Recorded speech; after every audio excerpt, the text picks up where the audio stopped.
పెద్దలు అబ్రాం గారికి, వారి కుటుంబానికి, అలాగే పెద్దోటిపల్లి స్థానిక క్రీస్తు సంఘానికి, కేసరపల్లిలో ఉన్న స్థానిక క్రీస్తు సంఘానికి నా హృదయపూర్వకమైన వందనాలు తెలియజేస్తూ ఉన్నాను. అలాగే వేదికను అలంకరించినటువంటి దైవజనులకు కూడా ప్రత్యేకమైనటువంటి వందనాలు. అలాగే నాకంటే ముందుగా దేవుని యొక్క వాక్యాన్ని బోధించినటువంటి సహోదరులు అనిల్ గారికి కూడా ప్రత్యేకమైనటువంటి వందనాలు తెలియజేస్తూ ఉన్నాను.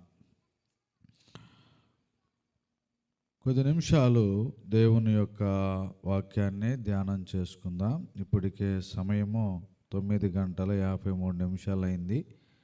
10:30 కల్లా ముగించేసుకుందామని చెప్పేసి సహోదరులు అబ్రాం గారు తెలియజేశారు. వర్షం పడకుండా ఉంటే 10:30 వరకు చెప్పుకుంటే బాగుంటుంది. వర్షం పడిన తర్వాత కూడా 10:30 అంటే మనకి మన మనసు అనేటువంటిది ఇంటి దగ్గరే ఉంటుంది, కానీ ఇక్కడ ఉండదు. చాలా చల్లబడింది, శరీరం కొద్దిగా విశ్రాంతి తీసుకోవాలని అనిపిస్తూ ఉంటుంది, అవునా? కాబట్టి 10:30 కల్లా ముగించేయటానికి నేను ప్రయత్నం అనేటువంటిది చేస్తాను. దైవభక్తిని గురించి క్రైస్తవులు దైవభక్తి కలిగి జీవించవలసినటువంటి వారై ఉండాలి అని దేవుని యొక్క వాక్యం మనకు సెలవిస్తుంది. ఏం కలిగి ఉండాలి? దైవభక్తి కలిగి ఉండాలి. చాలా వచనాల్లో దైవభక్తిని గుర్చినటువంటి మాటను మనం చూడగలుగుతాం. చూడండి, బైబిల్లో పేతురు రాసిన 2వ పత్రిక 1వ అధ్యాయము 3వ వచనాన్ని గనక మనం చదువుకున్నట్లయితే, పేతురు రాసిన 2వ పత్రిక 1వ అధ్యాయం 3వ వచనము, తన మహిమను బట్టియు గుణాతిశయమును బట్టియు మనలను పిలిచిన వాని గూర్చిన అనుభవ జ్ఞానం మూలముగా ఆయన దైవశక్తి జీవమునకును భక్తికిని కావలసిన వాటన్నిటినీ మనకు దయచేయుచున్నందున దేవుని గూర్చినట్టు మన ప్రభు అయిన యేసును కూర్చున్నట్టు నైనా అనుభవ జ్ఞానం వలన మీకు కృపయు సమాధానమును విస్తరించునుగాక. ఈ పత్రిక పేతురు గారు ఎవరికి రాశాడు అని అంటే, ఎవరికి రాశాడు ఆయన? మా వలనే అమూల్యమైన విశ్వాసము పొందిన వారికి శుభమని చెప్పి వ్రాయినది. అంటే ఎవరైతే ప్రభునందు విశ్వాసము కలిగి బాప్తిసం పొంది ఉన్నారో వారికి ఈ పత్రిక రాయటం అనేటువంటిది జరిగింది.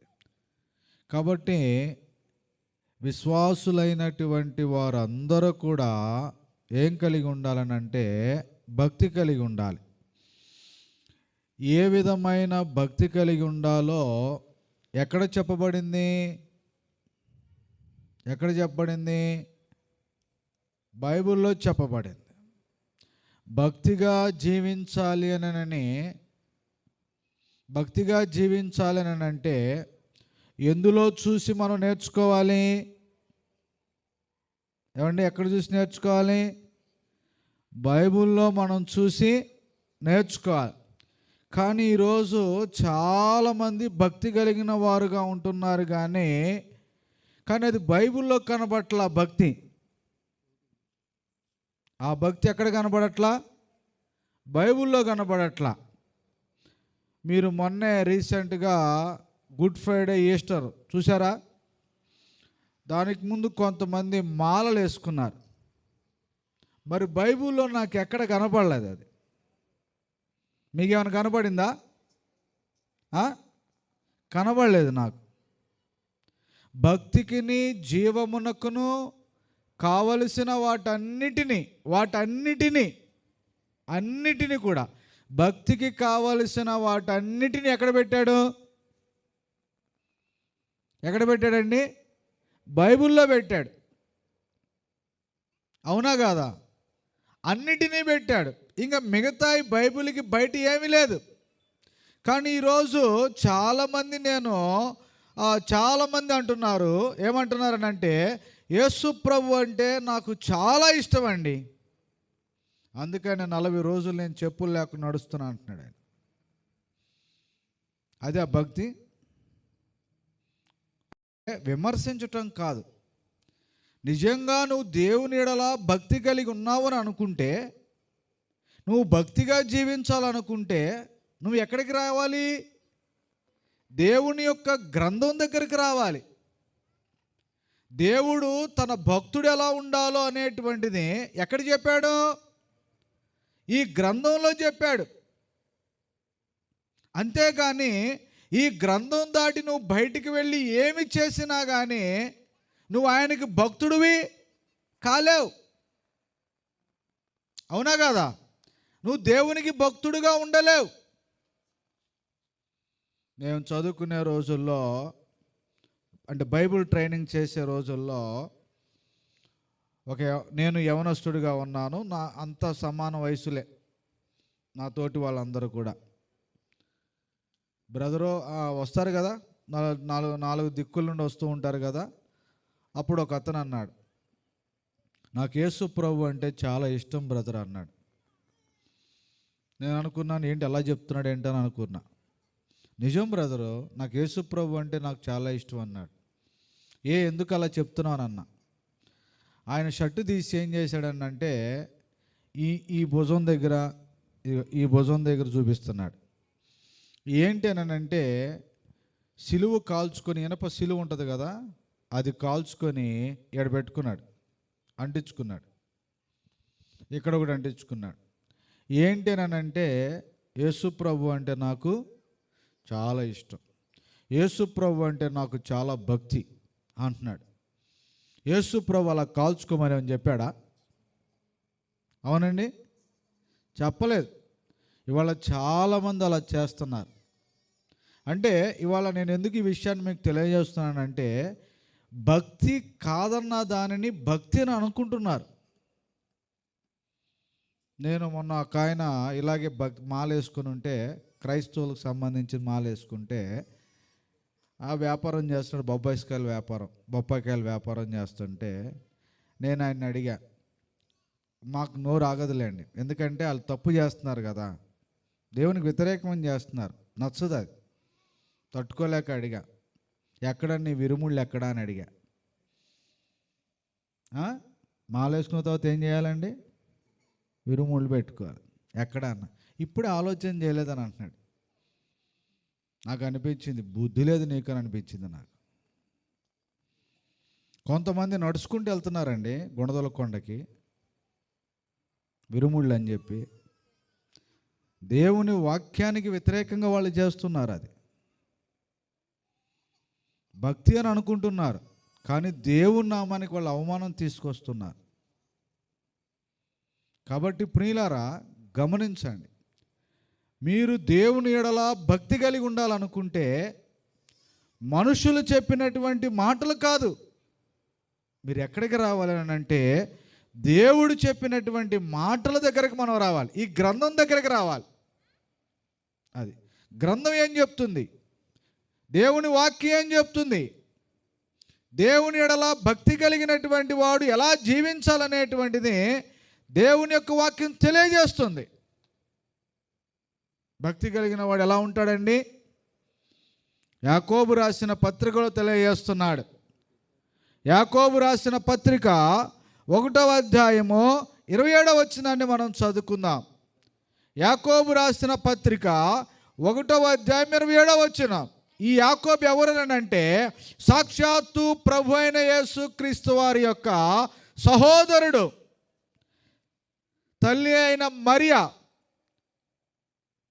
కన్యకగా ఉన్నప్పుడు ప్రభు అయిన యేసు క్రీస్తును కనిన తర్వాత పుట్టినటువంటి కుమారుడు. తర్వాత యోసేపు మరియా వారి కలయిక ద్వారా కలిసినప్పుడు పుట్టినటువంటి కుమారుడు ఈ యాకోబు.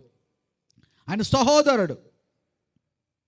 ఆయన రాస్తున్నాడు ఈ పత్రికను, క్రైస్తవులకు రాస్తూ ఉన్నాడు, విశ్వాసులైనటువంటి వారికి రాస్తున్నాడు. దేవుని ఎడల భక్తి కలిగి జీవించేవారు ఎలా ఉండాలి, వారి ప్రవర్తన విధానం ఎలా ఉండాలో చెప్తున్నాడు. చదవండి ఒకసారి.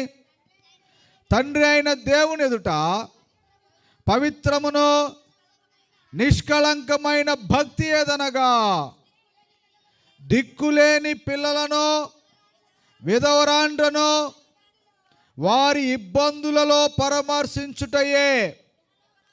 ఇహలోక మాలిన్యము వారి కంటకుండా తన్ను తాను కాపాడుకొనుటయే.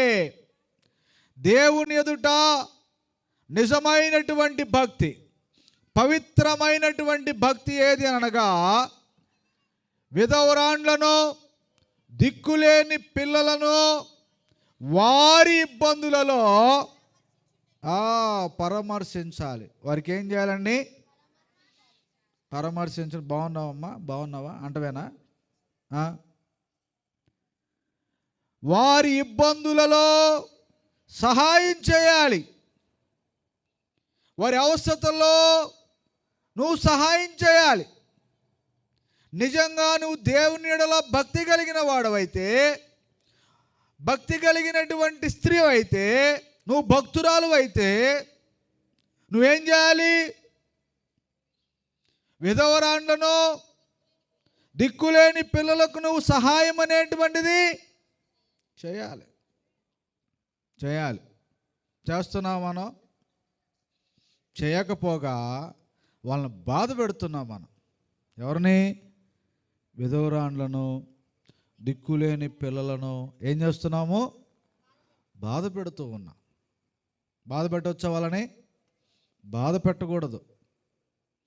వారికి మనము చేయగలిగినంత సహాయం మనము చేయాలి. అలా చేసినటువంటి స్త్రీ బైబిల్లో ఎవరున్నారు? తబిత. గుడ్. ఎవరు? తబిత. ఆమెకు మరొక పేరుంది, దోర్క. ఆమె ఏం చేసింది? విధవరాండ్లకు వస్త్రాలు కుట్టించింది. ఆ రోజుల్లో వస్త్రాలనంటే చాలా విలువైనవి, చాలా విలువైనవి. ఈరోజు అంత విలువలేనివి వస్త్రాలు, విలువలేనివి. నా చిన్నతనంలో వస్త్రాలు విలువైనవి. నేను చూసేవాళ్ళని. మాకు చినిగిపోతే చక్కగా కుట్టుకునేవాళ్ళం మేము. పెద్దోళ్ళు కూడా చీర చినిగిపోయినా, జాకెట్ చినిగిపోయినా ఏం చేసేవాళ్ళమ్మా? కుట్టుకునేవాళ్ళు.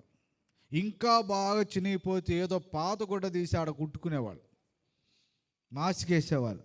అవునండి. ఈరోజు మంచిగున్న ప్యాంటునే చింపేసుకుంటున్నారు వీళ్ళు. మగవాళ్ళు, ఆడోళ్ళు కూడా చింపుకుంటున్నారు. అవునండి. ఒకప్పుడు వస్త్రాలు కప్పుకునేదానికి వేసుకునేవాళ్ళు, ఇప్పుడు వస్త్రాలు చూపించటానికి వేసుకుంటున్నారు. అవునండి. ఇవాళ వస్త్రాలకి లోటు అనేటువంటిది లేదు. కానీ పూర్వము వస్త్రాలు చాలా విలువైనటువంటి. మొదటి శతాబ్దములో ఉన్నప్పుడు కూడా, క్రీస్తు జీవించినటువంటి కాలములో వస్త్రాలు చాలా విలువైనటువంటివి. అంత విలువైనటువంటి వస్త్రాలు ఆమె ఎవరు కుట్టించింది? ఎవరు కుట్టించిందండి? విధవరాండ్లకు కుట్టించింది. విధవరాండ్లకు కుట్టించింది. నిజంగా మనము విలువైన వాటిని విధవరాండ్లకు మనము సహాయం చేస్తున్నావా? ఇప్పుడున్న పరిస్థితుల్లో ఈ నూతన సంవత్సరంలో, ఈ సంవత్సరంలో ఎంతమంది విధవరాండ్లకు మనం సహాయం చేశాం? ఒకవేళ చేస్తే చీరలు పెడుతూ ఉంటారు కదండి. ఎలాంటి చీరలు పెడతారు చెప్పండి? ఒకసారి ఉతికితే రంగు పోవాలి, ఒకసారి ఉతికితే చినిగిపోవాలి, ఒకసారి అసలు వేసుకుంటే మొత్తం కనపడాలి లోపల. అటువంటి చీరలు ఇస్తారు. ఏదో ఇవ్వాలి కాబట్టి. అవునండి. అటువంటివా ఇచ్చేది? భక్తి కలిగినటువంటి వారు అలాంటివి ఎవరు? భక్తి కలిగినటువంటి వారు ఎవరు? వాళ్ళు ఏమైతే వేసుకుంటారో అలాంటివే వాళ్ళకి ఇస్తారు. నిన్ను వలె నీ పొరుగు వారిని ప్రేమించు. నువ్వు ఎలాంటి వస్త్రాలను వేసుకుంటావో అలాంటి వస్త్రాలను ఎదుటి వారికి పెట్టాలి. నువ్వు ఎలాంటి ఆహారం నువ్వు తింటావో అలాంటి ఆహారమే నువ్వు వాళ్ళకి పెట్టాలి. కానీ వాళ్ళు అలాంటివి చేయట్లేదు క్రైస్తవులు.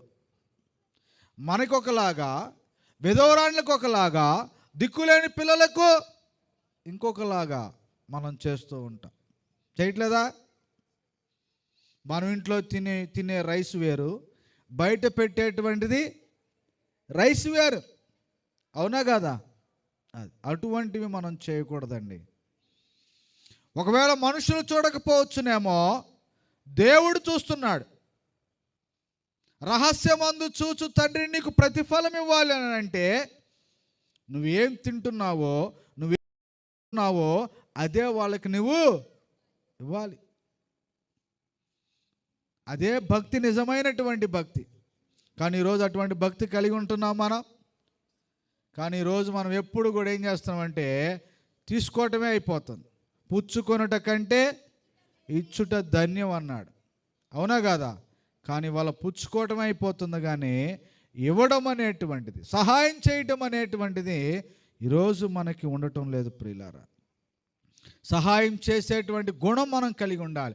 నిజమైనటువంటి భక్తి కలిగిన వాళ్ళు సహాయం చేస్తారు. ఎవరికి చేస్తారు? అవసరతలో ఉన్న వారికి చేస్తారు. ముఖ్యంగా విధవరాండ్లకు, అలాగే దిక్కులేనటువంటి పిల్లలకు ఏం చేస్తారు? సహాయం అనేటువంటిది చేస్తారు. రెండవది, కింద కూడా ఒక మాట అంటున్నాడు, చదవండి. ఏమంటున్నాడు అక్కడ? ఇహలోక మాలిన్యము తన కంటకుండా కాపాడుకొనుటయే. అంటే అర్థం ఏంటి? పాపం అనేటువంటిది చేయడు భక్తి కలిగినటువంటి వాడు. ఏం చేయడండి? పాపం చేయడు భక్తి కలిగిన వాడు. పాపము చేయకోకుండా ఉండేదాని కొరకు తను ప్రయాసపడతాడు భక్తి గలవాడు. అయ్యో, నేను పాపము చేస్తే నేను దేవునికి కోపం రప్పిస్తానేమో, పాపము చేస్తే దేవుడికి నేను దూరం అయిపోతానేమో, పాపము చేస్తే నేను దేవుని యొక్క శిక్షకు పాత్రుడనవుతానేమో, నేను పాపం అనేటువంటిది చేయను. దైవభక్తి కలిగిన వాడు తన పవిత్రతను కాపాడుకునడానికి ప్రయాసపడతాడు. దానియేలు గ్రంథంలో మీరు గమనించినట్లయితే, 1వ అధ్యాయం మీరు చదివినట్లయితే, అక్కడ యవనస్తుడైనటువంటి దానియేలు, యవనస్తుడు అంటే 15-16 సంవత్సరాలు. ఎన్ని సంవత్సరాలండి? 15-16 సంవత్సరాల వయసులో ఎక్కడికి వెళ్ళాడనంటే బబులోను దేశములోనికి చెరగా వెళ్ళిపోయాడు అతను. బబులోను రాజు అయినటువంటి నెబుకద్నెజరు యూదులను, వారిని ఏం చేశాడు? చెరలోనికి తీసుకొని వెళ్ళాడు. అక్కడికి వెళ్ళినటువంటి అతను ఏ విధముగా తన పవిత్రతను కాపాడుకున్నాడో చూడండి. దానియేలు గ్రంథము 1వ అధ్యాయము 8-9 వచనాలను మనం చదువుకుందాం. రాజు భుజించు భోజనములను, పానము చేయు ద్రాక్షారసమును, ద్రాక్షారసమును పుచ్చుకొని తను అపవిత్రపరచుకొనకూడదని దానియేలు ఉద్దేశించి, తాను అపవిత్రుడు కాకుండానట్లు వాటిని పుచ్చుకొనకుండా సెలవిమ్మని నపుంసకుల అధిపతిని వేడుకొనగా. ఎక్కడికి? ఏం తిననన్నాడు? రాజు భుజించేటువంటి పదార్థాలు. రాజు ఎలాంటి భోజనం చేస్తాడండి? సొరకాయ కూర, బీరకాయ కూరలో, దొండకాయ కూరలో అయ్యండి తింటాడా? సొలొమోను భోజనం ఎలా ఉంటుందని అంటే మామూలుగా ఉండదు. సొలొమోను భోజనమే బ్రహ్మాండమైన భోజనం. మరి అటువంటిది బబులోను రాజు యొక్క భోజనం కూడా ఎలా ఉంటుందండి? ఎన్ని రకాల వంటలు ఉంటాయి అక్కడ రాజు దగ్గర? అవునా కాదా? చాలా రకాలైనటువంటి భోజన పదార్థాలు ఉంటాయి. అవునా? అలాగే ఆయన తాగే ద్రాక్షారసం కూడా ఇస్తానంటున్నాడు.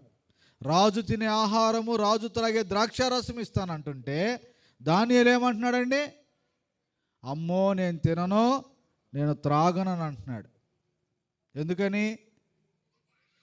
అయ్యో అవి తింటే నేను అపవిత్రుడనైపోతాను అని అన్నాడు. ఎందుకు అపవిత్రుడైపోతాడు? వాళ్ళు తమ దేవతల దగ్గర వాటిని పెట్టి వాళ్ళు ఏం చేస్తారనంటే వాటిని తీసుకుంటారు. అందుకనే దానియేలు అటువంటి వాటిని తీసుకుంటే నేను అపవిత్రుడనైపోతానేమో అని చెప్పేసని తాను తీసుకోలే. అది శరీరానికి బలమైనటువంటిదే, శరీరానికి ఆరోగ్యకరమైనటువంటిదే, కానీ దానియేలు తీసుకోలే. ఎందుకని? దేవుని దృష్టిలో నేను పవిత్రుడిగా ఉండాలనేటువంటి ఆలోచన చేశాడు. ఈరోజు ఎంతమంది క్రైస్తవులు తినే ఆహార విషయంలో ఎంతమంది పవిత్రులుగా ఉంటూ ఉన్నారో చూడండి. విగ్రహాలకు పెట్టినటువంటి వాటిని కూడా తింటున్నారు వాళ్ళ క్రైస్తవులు. తినడం లేదా? నిజంగా దేవుడు ఏమనుకుంటాడు అనేటువంటి కూడా ఆలోచన అనేటువంటిది చేయటంలా.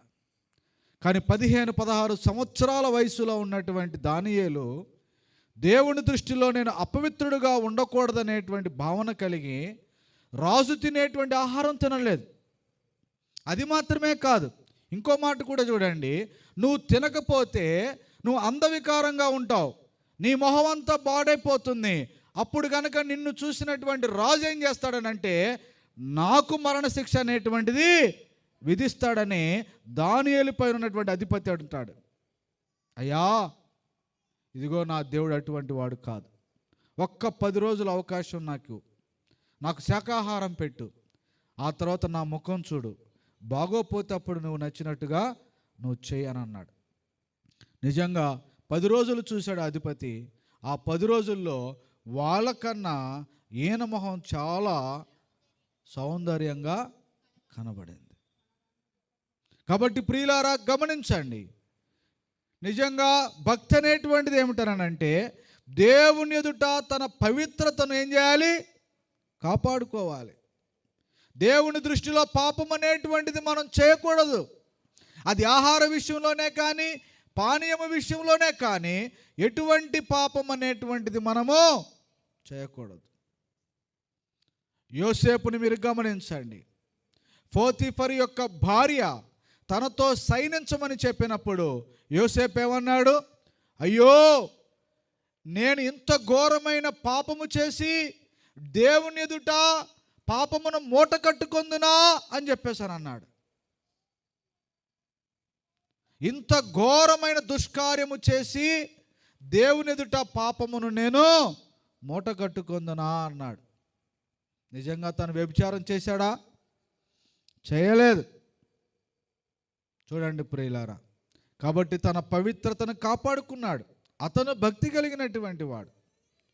రాత్రికాలపు సమయంలో నేను తెలియచేసే విషయం ఏంటనంటే దేవుని ఎడల భక్తి కలిగినటువంటి వారు విధవరాండ్లకు పేదలకు సహాయం చేస్తారు.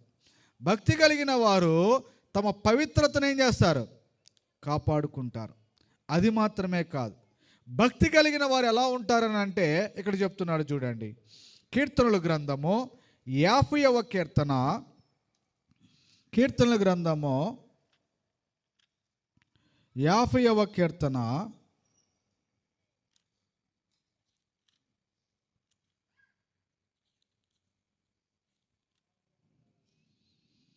50వ కీర్తన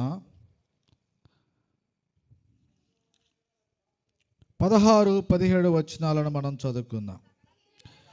భక్తిహీనులతో దేవుడు ఇట్లు సెలవిచ్చుచున్నాడు. ఎవరితో అంట? భక్తి గలవారితో కాదు, భక్తిహీనులతో దేవుడు ఇట్లు సెలవిచ్చుచున్నాడు. నా కట్టడలను వివరించుటకు నీకేమి పని? నా నిబంధన నీ నోట వచించదవేమి? దిద్దుపాటు నీకు అసహ్యము కదా. నీవు నా మాటలను నీ వెనుకకు త్రోసివేసదవు. నీవు దొంగను చూచినప్పుడు వానితో ఏకీభవించదవు. వ్యభిచారులతో నువ్వు సాంగత్యము చేసేదవు. కీడు చేయవలనని నీ నోరు తెరచుచున్నావు. నీ నాలుక కపటము కల్పించుచున్నది. నీవు కూర్చుండి నీ సహోదరుని మీద కొండెములు చెప్పుచున్నావు. నీ తల్లి కుమారుని మీద అపనిందలు మోపుచున్నావు. ఇదంతా ఎవరు చేసే పని? అదే భక్తి గలవారు ఏం చేస్తారు? చదువుతాం. దిద్దుబాటు నీకు అసహ్యము కదా అంటే, భక్తి కలిగిన వారు ఏం చేస్తారు? తనలో ఏదైనా లోపం ఉంటే ఏం చేస్తాడు? సరి చేసుకుంటాడు. భక్తి లేని వాడు ఏం చేస్తాడని అంటే, తనలో ఉన్నటువంటి లోపాలను సరి చేసుకోడు. ఈరోజు మనం సరి చేసుకుంటున్నావా? దావీదు బెత్షెబాతో పాపం చేశాడు, అవునా? పాపం చేసినప్పుడు దేవుడు తనకు బుద్ధి చెప్పటానికి నాతాను ప్రవక్తను పంపించినప్పుడు అక్కడ ఆయన ఒక ఉదాహరణ చెప్తాడు. ఒక గొర్రెల కాపరికి ఒక్క గొర్రె ఉంది. చాలా తన కుమార్తెలాగా దాన్ని ఏం చేస్తున్నాడు? పెంచుకుంటున్నాడు, చూసుకుంటున్నాడు ఆ గొర్రెను. ఈలోపు రాజు దగ్గరికి కొంతమంది అతిథులు వచ్చారు. వస్తే ఏం చేశాడు ఆ రాజు అని అంటే, తన దగ్గర ఉన్నటువంటి